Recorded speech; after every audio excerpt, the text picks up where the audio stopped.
Hello everybody and welcome back to World of Warships Legends. My name is Spartan Elite 43 and tonight we are back in Yamato because I screwed up yesterday and you guys always let me know about it, so here we are. Y'all were like, Spartan, what about the Borg camo? Spartan, how could you fumble? The Borg camo looks sick. Spartan, you're a dum-dum. I know. I completely forgot that they had a skin for it. I'm sorry. So to make it up for you, here we go. We're in it. Back-to-back uploads of the Yamato in a absolute beautiful showcase of the Yamato in this one. This first game in the Yamato today, by the way. Literally jumped in Yamato and was like, yep, let's do this. And this is what happened. So, hope you guys enjoy. And for all of the naysayers out there, they go, Spartan, Yamato is just not as good as it used to be. I'm telling you, the new commander makes it worth it. Personally, I think the Yamato's always going to be solid, and yeah, sure, it's got its downsides, as we've talked about in the past, but for the most part, it's a pretty reliable ship, and still remains, to this day, one of the easiest ships to get over 200,000 damage in, known to mankind.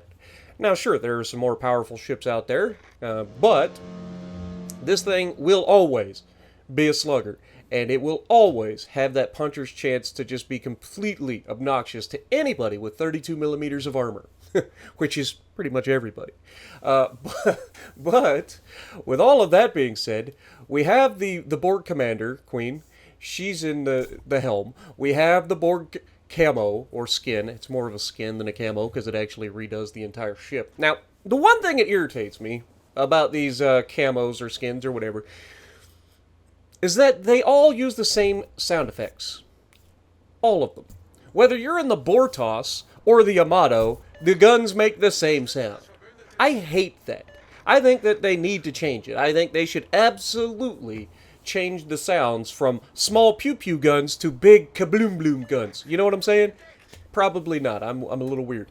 But anyway, as we push off to the right side to help this side, we are going to solidify the inside corner. What do I mean by that? I mean, my team is flanking out to the right, so I am going to provide the crossfire by sitting still here in the middle-ish. You can see that the enemy destroyer is in the cap, and we have a druid who also is going into the cap, right? They are immediately attacking one another. Now, in my head, to make sure that you guys don't yell at me for this shot, in my head, that Velos is going to go forward to try to get away. In reality, he's an idiot. And he just keeps reversing. And unfortunately, that means that I'm the idiot because I completely whiffed on a shot that I should have murdered. But as you can see, the druid not doing so well because he has a lot of closer firepower against him. But he is living, which is good.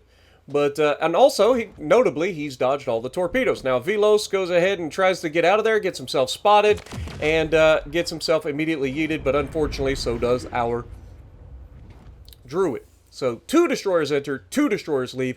In my opinion, that is a good trade for our destroyer. Now, you might go, well, preferably, I would like to have my destroyer walk away from that fight, but when you look at the amount of firepower that was there with the Voyager over there, the Preußen out there, the Yamato in the inside corner, much like I am, by the way, this match was surprisingly tactful on this side, other than, you know, the destroyer on the enemy team kind of just being a goober. But either way, there was enough firepower to help him so that our druid goes down anyway. So I don't mind that trade. It forces the match to be a little bit different. Now, when you get this point, right, I'm going to start pushing forward. The only things that we have left, we have a Preußen all the way out on the edge, we have a Yamato up here in the middle, we have a Voyager. There's only one other destroyer in the entire lobby, and what are the odds that he's also over here? Given the fact that there's nobody in the cap and our destroyer didn't immediately die, I would say slim, right? So he's also not in the Bravo cap, and he's not actually at the Alpha cap, so we have no idea where that destroyer is currently. All we can assume is he's not where he should be. And so we are going to try to put up into a crossfire. We've got our battleship starting to push in. Our cruiser's still kind of chilling out there. And you can see here, we go ahead and get another shot here at a beautiful broadside of a Preußen. Unfortunately, he is within the 15.8 kilometer smoke firing penalty, I think is what the Yamato smoke firing penalty is. So we get spotted here, which means we have to turn away, right? We can't sit broadside to a Preußen. That is a recipe for disaster. So we go ahead and start to turn away. Now, his shells are already incoming. And because of that, we just got a pridge. And fortunately, pridging was enough. As we go ahead and take another shot before he gets behind the island. We waited before firing our guns till he was about to go behind the island for the reason of, I don't want to get shot a second time by him. Which gives us the advantage in the situation, right? Firing first usually allows you to have the advantage in most situations. As long as you're in a position that's defensible. And there, we were able to turn out, avoid most of the damage, catch him a second time, and then, of course, we're going to swing again. Now, remember, one of the perks of this commander is not just the heals, but also the faster reload. So we do have a faster reload. And like I said yesterday, as we citadel the Preußen, you don't see that every day. But, you know, GK Hall do GK Hall things. They take citadels from weird angles. But as you can see, Preußen shoots our teammate, which leaves us to finish him off. No problemo. And that's exactly what we're going to do. Now, there is a Heisen pushing towards us over in the middle. I'm not too scared of him. The USS Voyager, if they know what's good for him, will never push on us. And because of that, we get to just kind of chill here, and we're going to head into the cap. Preußen's gone. We've taken very minimal damage up to this point. We've done 73,000 damage, and what you're going to see next is tactics. No, not Tactic Angel, just tactics. We're going to pull into the cap, but we're also going to try to get close enough to the edge of this island so that if the Yama pulls into the cap, we can proxy spot him, proximity spot, through the island. If he gets it within 2 kilometers, not only will I spot him, but he will also spot me. But look at who has more people potentially to help them, me or him. Exactly. Now, Burgon gets himself spotted out here, so we're going to go ahead and introduce ourselves to Burgon. Again, we're able to spot these guys through the island if they get close enough, which you can see they are already contesting, meaning we made the right call by trying to hug this island here, forcing them to get spotted, and sure enough, he gets himself spotted firing his guns first, but it doesn't matter because we're going to get within 2 kilometers, and that's going to allow my team to dogpile the man from places where they don't have to get sheen, preferably. But Burgon is going to try to dodge here. He's not doing a very good job of it. It's telegraphing his turn, so we go ahead and play for the turn, and the shells are looking really, really good. And again, if you play into the grouping of this ship, you're going to enjoy it a lot more. Just like most American battleships, the grouping is the thing on the Yama that hurts the most. When you get those troll salvos, it's usually not that they go really high or really low like you get on some Japanese. It's the grouping. Getting those shells to stick closer to one another is where you're going to struggle the most on the Yama. Now, I could be wrong, but somebody, I think, told me one time that Yama has American dispersion. Which would explain what I just said anyway. But still, trying to get those shells to group together is the biggest thing that I've had trouble with Yamato. And the difference between hitting somebody through the bow for 30,000 damage and somehow managing to only hit 1 shell through the bow. But, you know, Burgonia, he does a thing here where he just kind of goofs. And then this is one of those times, like we talked about yesterday, and we got very lucky that rock only ate 1 round.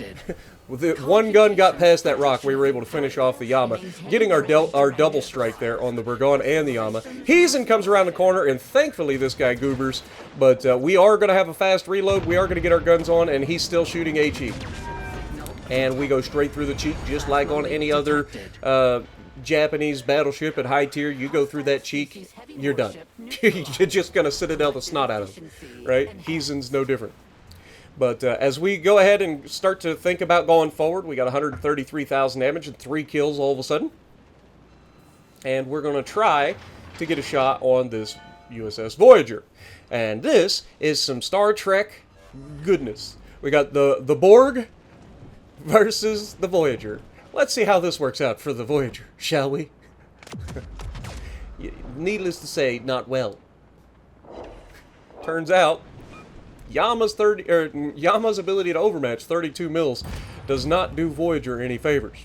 when you're made out of 27 mil, that's less than 32 mil the last I checked. But anyway, we're going to go over, and we've completely raffle stomped this team just by good positioning. The Preußen going so wide early allowed us to focus him, because he was the only thing anybody could really shoot at. And that allowed us to move into position to help keep the Yama and the Heisen spotted, which allowed my teammates to do what they're going to do. And then we were able to capture the base as well. So we got the solo cap. Like, we are having ourselves a game.